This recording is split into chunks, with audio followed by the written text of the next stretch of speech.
International Conference, Dr. Chris Downey.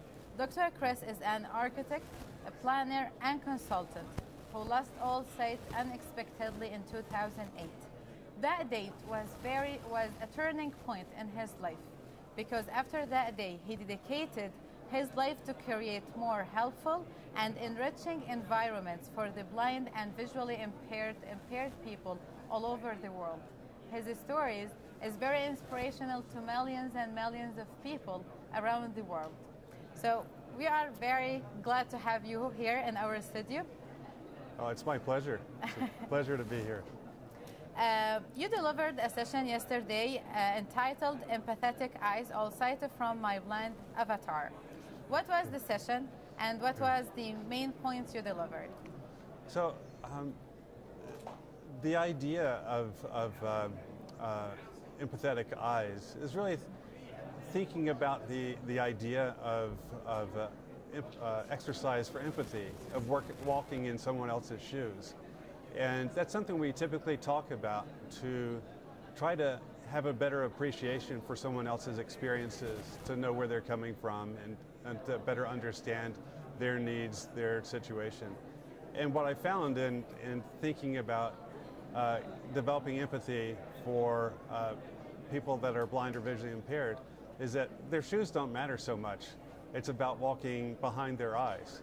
But how do you do that? You know, how do you get behind somebody else's eyes? And it's a harder thing to do and to think about than just walking in somebody else's shoes.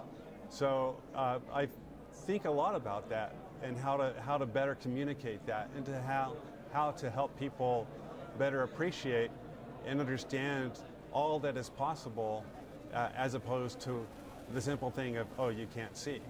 So then I started realizing that after a while, I realized that I still thought and designed as I was trained to design and think visually. And I could do that very well even though I couldn't see. But what I was experiencing different was moving through the city and moving through architecture without sight. But I had this sort of detached experience with it. I could think about it as an intellectual exercise, as if I was sort of occupying a different body, a different experience, to then walk through the city, walk through buildings, engage with people or whatever. And then I started realizing it's sort of like I took on an avatar in a game. And I lived inside this blind avatar, experiencing life, experiencing the city, and going about things. And I kind of like that because it's a way of sort of like walking in someone else's shoes. It's just realizing I can have that sort of intellectual, very critical relationship of trying to better understand that experience and expressing it through all the other training I had while I had sight. So I can do both, but because of the avatar, this experience of going through life without sight, I really have learned so much and try to embody that in the work that I do. Your story is very motivational to lots of people around the world who are blind or visually impaired. I'm sure that your words can inspire them to wake up in the morning, tomorrow morning, and start doing what they love to do, and accepting the reality. How did you transfer this sort of disability into an exceptional ability? I know that you had talks on TEDx. I know that you motivate people, you inspire them, you are very productive, you are contributing to the beauty of the world. How did you turn that? Well, it was a combination of a number of things. Some of it was just personal through our family situation, the things that I wanted to do, and wanting to be an active part of our family and our community, and be there as a husband, as a father, and wanting to remain engaged in all that. So that was part of it, but some of it I started to realize it was almost sort of contrary to what many would think of, oh, to be an architect and to lose your sight must be the worst thing imaginable. Sight is such a big part of that.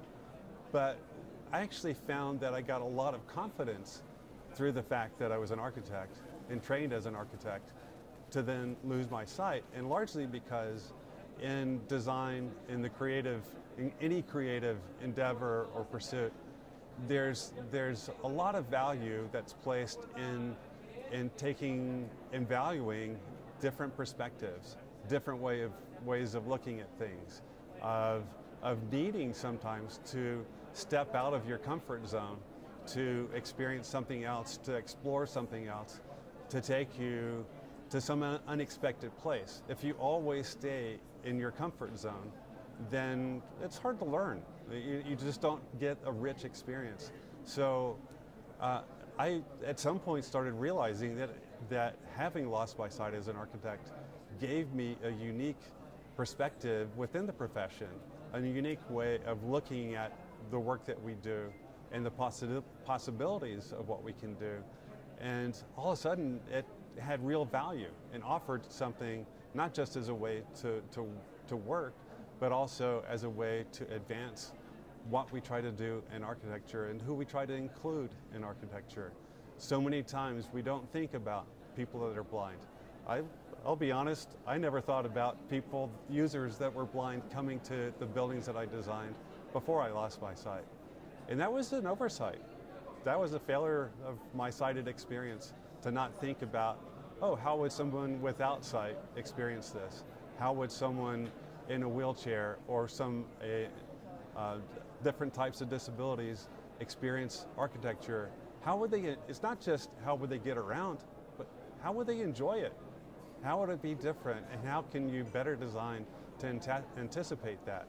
So I think that kind of realization, whether you're an architect, whether you're a writer, whether you're an attorney, an accountant, there's always different ways of finding that unexpected benefit, that whether it's thought of as a silver lining or just as a way of working and contributing and just being just a real robust, meaningful part of society. And I think there's so much to be gained from all of us contributing and realizing that we have something to offer. Yes, it's very important to inspire people that you don't only work. No, you are creative, you are contributing, you are developing, you are inspiring, you are, I believe that you are doing much more things now. You are more active right now than before that date, right? I was pretty active before, but I'm certainly doing more, and I think having a much bigger impact than I ever had sighted. Mm-hmm. Yeah. Okay, fantastic. Now let me go to another workshop you delivered. Yesterday you had two. The second one was on transportation and accessibility for blind and visually impaired people. Right. Let me ask you this question. What are the main challenges that blind and visually impaired can face while using, for example, public transportation? Right. Well, dealing with transportation as an architect that's blind, I do a lot of transportation. I do some transportation-related work. It's different than other projects that I do, in that most of the work that I do is specific to the blind and visually impaired or people with disabilities. In the case of transportation, a transportation facility, whether it's a subway station or a multimodal transit facility or an airport, they're not for people that are blind, but blind users are a real group, a real subset of the users of those facilities, and they're really important. And quite frankly, when you deal with public transportation in the city, in towns and regions where you live, where the blind and visually impaired are captive users of public transportation. They really don't like it when we drive. Mm-hmm. Until autonomous vehicles become a reality, we're not allowed to drive. So we use public transportation if it's available. And I know through my experience of living in the San Francisco Bay Area in California, we have a very robust, very well-connected, multimodal transit facility that enables a level of independence in my life that it's hard to imagine wanting more. I can get anywhere I want to quickly without a lot of planning. You can just go and go do things. And that's a liberating thing for life if you're blind and visually impaired. So, and in your opinion, what can be done to enhance this experience? Well, that's the challenge. It's how to move through those environments. How do you can we better design the train stations or subway stations or airports? How can you better design those to work for the blind and visually impaired experience and work for everyone else as well at the same time? So a lot of it comes down to material strategies, what kind of materials you use. Let's say if you, in the main concourse, if you use a hard surface, you can hear footfalls, you can hear feet hitting the ground or other canes or bags rolling around the ground. That's easy to work with. To do that on carpet, you can't hear anything. So you get so much less information. So that I always advocate for that. But then there's also always the need for sort of designing specific places. It's placemaking in architecture so that you can recognize when you arrive someplace. So that can be helpful. And that should be multi-sensory, not just visual. And sometimes it's something as simple as hearing where the escalator is or a turnstile to come in and go, hearing these different things. So sometimes it takes different audible signals, whether a toll booth, an entry gate, a fare gate, if it gives necessary information to confirm that things are working the way they're supposed to, or you should be using a different turnstile. So it's about getting all the infrastructure to work for the various needs of the broad spectrum of people so we can all use it effectively. At the end of our interview, I know that you are one of the keynote speakers, so I would like to have some words from your mouth to all the blind and visually impaired people around the world. What would you like to say to them? Oh, well, that's a challenging statement. We all come from different places and different cultures, different experiences, but I can speak from my experience of what I've learned having lived my life for 45 years with sight, and then to live my last 10 years. It's almost 10 years to this week of this conference that I've been without sight. So it's in effect my 10-year blind birthday. And what I've been astounded by in this experience is how much is possible without sight, how much is possible with a disability, that it takes a number of things to enable our true potential. First, we have to believe it.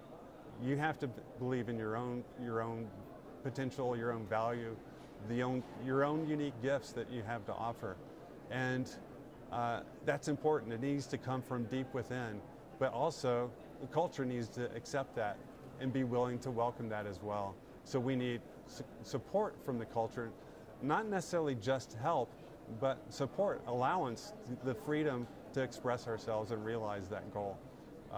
And then we also need the infrastructure, whether it's technology, smartphones that really work and include us, or other technologies in our environment around us today.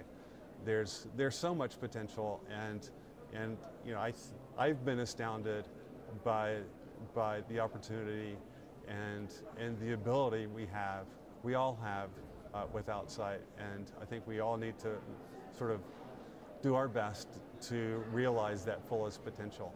True. And have the lives we want to have. Very true. Yeah. At the end of our interview, I would like to thank you very much, and I would like to tell you that we are very proud of you, and we are very happy to have you here in this conference, because you are very inspirational. Your words are very motivational.